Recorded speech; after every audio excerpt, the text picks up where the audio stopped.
Hello, fans, collectors, investors. Welcome back to Iconic Baseball. I'm Iconic Al, and we are at number 44 on my top 100 today. This is my list of the 100 greatest and most iconic ball players in baseball history, of which I have been presenting from the bottom up over the past year or so. And every time I sit down to do one of these videos, I get pumped to present that player that day, and this is no exception. This is a guy who is an American hero, on top of being one of the great left-handed pitchers in baseball history. He was a model of consistent greatness over his entire career, which lasted from 1942 to 1965. There are asterisks all over the place with this guy because as great as his career numbers were, if he hadn't missed 3.5 seasons to military service, they would have been even greater. So we'll go into detail on how great his numbers were. 100.1 WAR as it is. It's mind-blowing to think if he would have had those 3.5 seasons back. But we're talking about a guy who he did it all. He had a 3.09 career ERA. He won 363 games. He would have won 4 Cy Young Awards had he not played half of his career before the award existed. He fielded his position. He has a World Series ring. He's done just about everything a pitcher can do in this game, and he deserves our praise. I am proud to present the great Warren Spahn. Take me out to the ball game. Take me out with the crowd. Buy me some peanuts and cracker jack.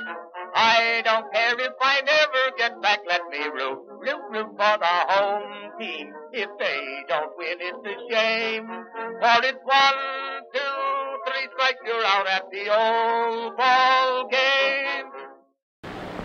For a period of about 7 days, my unit, the Combat Engineer Battalion, worked hand in hand with a bridge construction outfit that was more or less in charge of erecting the dismembered pieces of iron and steel that were the upper part of the bridge. Ours was mainly the job of the flooring of the bridge. This was a railroad bridge, by the way. And we worked feverishly around the clock, 24 hours a day in different shifts, to build a Bailey bridge, to get treadway on the bridge so that we could give the boys some support or get some equipment to them that were fighting so hard on the other side of the river. During this time, there was constantly periods where enemy aircraft was coming in, strafing the bridge, dropping bombs, trying to knock this bridge out. There was artillery fire. We stopped periodically to get under cover for these. One time I remember, rather stupid of me, enemy aircraft came over, and as it did, I tried to find something to hide under, and it was the Bailey Bridge that we were constructing. And after the strafing was over, I realized that this is probably the worst place that I could have been, because if that bridge had been hit, I'd have been caught or trapped underneath there. But these are the things that you remember afterwards, at any rate. This was a constant turmoil. It was men racing against time, that we needed help for those fellows over there, and we were working real hard, equipment flying all over the place. And then just as rapidly as you can well imagine, that whole big structure disappeared in front of us. And now we're all running to see what we can do about fishing people out of the river. That it was almost a bubbling, roaring noise, that it almost seemed like the river itself had been turned into a boiling pot with all this debris falling in and men screaming, and you could see fellows were hurt and grasping for something to hang on to and going down the river, where eventually they were picked up. But ours was a case of real turmoil then. Thank you, Mr. Spahn, for your service. It's pretty amazing finding that footage of Warren Spahn himself recounting his time in active duty. It's unfathomable to think that a Major League superstar of today would leave his career to serve the military. It just shows you the stark difference of how much things have changed from the time when Warren Spahn was playing and today. But in Warren Spahn, we have, quite simply, one of the top 5 left-handed pitchers in baseball history. As I mentioned, he missed 3.5 seasons to military service and still amassed 100 WAR for his career. Still achieved 363 wins. Still tallied 2,583 strikeouts. Still won 20 games 13 times. Add on to that a Cy Young Award, a World Series ring, a 3.09 ERA, and a 1.19 WHIP. He was extremely effective for a long period of time. Over 5,000 innings pitched in his career. Somehow, after missing 3.5 years. Now, I did a little math. If we were to add back a conservative average of about 5.5 WAR over his 3.5 missed seasons, his adjusted WAR would come in right around 119.35 WAR. So you're talking about basically a 120 WAR pitcher had he not left to serve his country. You do that with wins, conservatively adding back 15 wins times 3.5 seasons. You get to 416 wins for Warren Spahn. Similarly, you have a guy who now is easily over the 3,000 strikeout mark.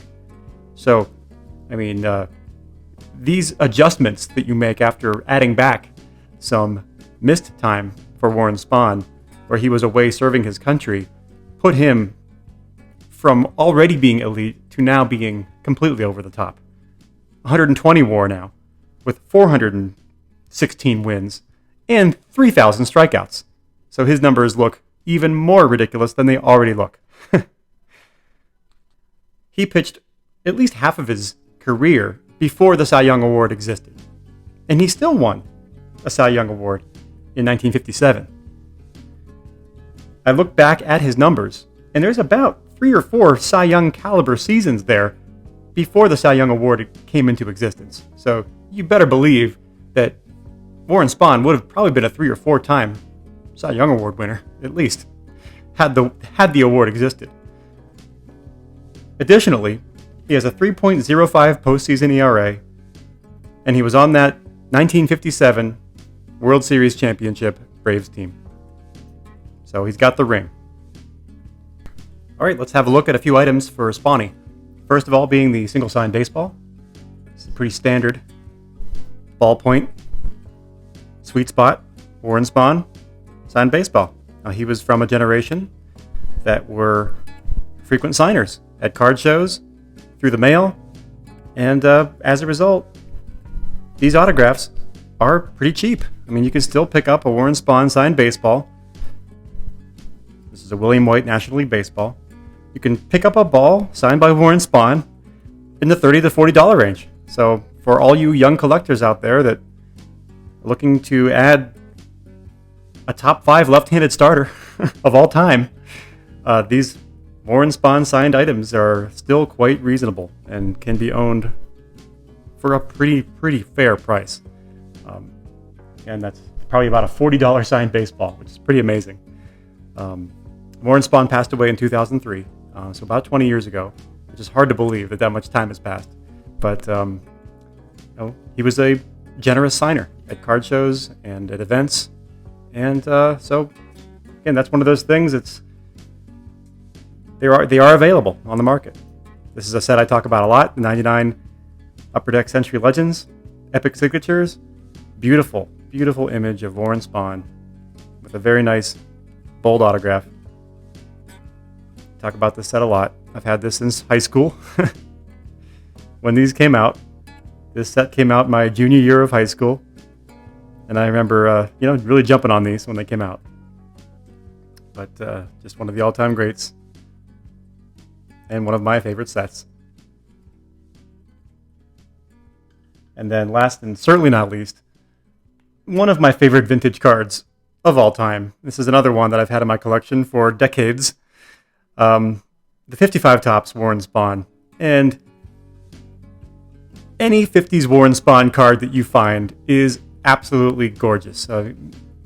Maybe there's not a player out there that has more striking cards in the 50s than Warren Spahn. Every one of them is just drop dead beautiful.